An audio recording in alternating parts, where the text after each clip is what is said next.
aspaldi, sorkuntza prozesu bat utxetik hasi gabe, gero eta gutxiago ari nintzen, horrek, gogoetara eramaten dizu ere bai, ez? Zer egin, nola egin, edo ez egin, gaur egun naizen ontatik, nire mugekin, nire ikasitakoekin eta nire nahiekin, besterik gabe, polita litzateke utxetik zerbait abiatzea, ez? Eta buruan oso garbi naukan gauza bat, eta zan inungo pretensiorik gabe, gaur egun sentitzen nuen hori estenatokian jartzeko gogoa banuela.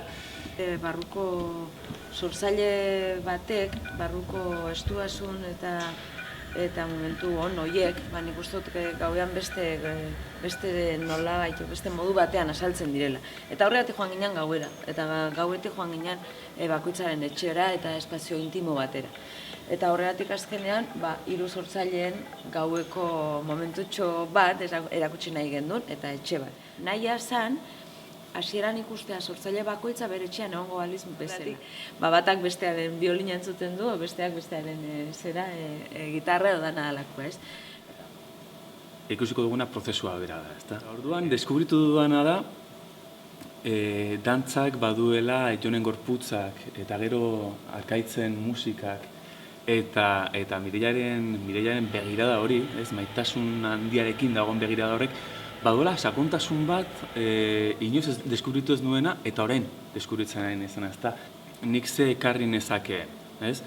Dira, nik nire kantak edo nik nire modua ulertzeko gaua, pildorak eta abar, eta hori nola uztartzen da beste bi individu horiekin.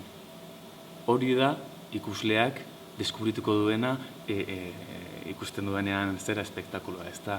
Dantza munduan ibili naiz eta asko gustatu izan zait, euskal dantzatik eta hori abiatuta asko, elkarren ideiak uztartu eta hortikan atera dien gauzak, hortikan niri ere atera dizkiaten gauzak ez zitzaizkianak seguraski aterako bestela, baina baten elementuarekin eta besten elementuarekin nire gandik aterituzte gauza batzuk eta seguraski nire eraginean ere besten gandik agian ere atera dira beste gauza batzuk eta hor sortzen da sinergia hori.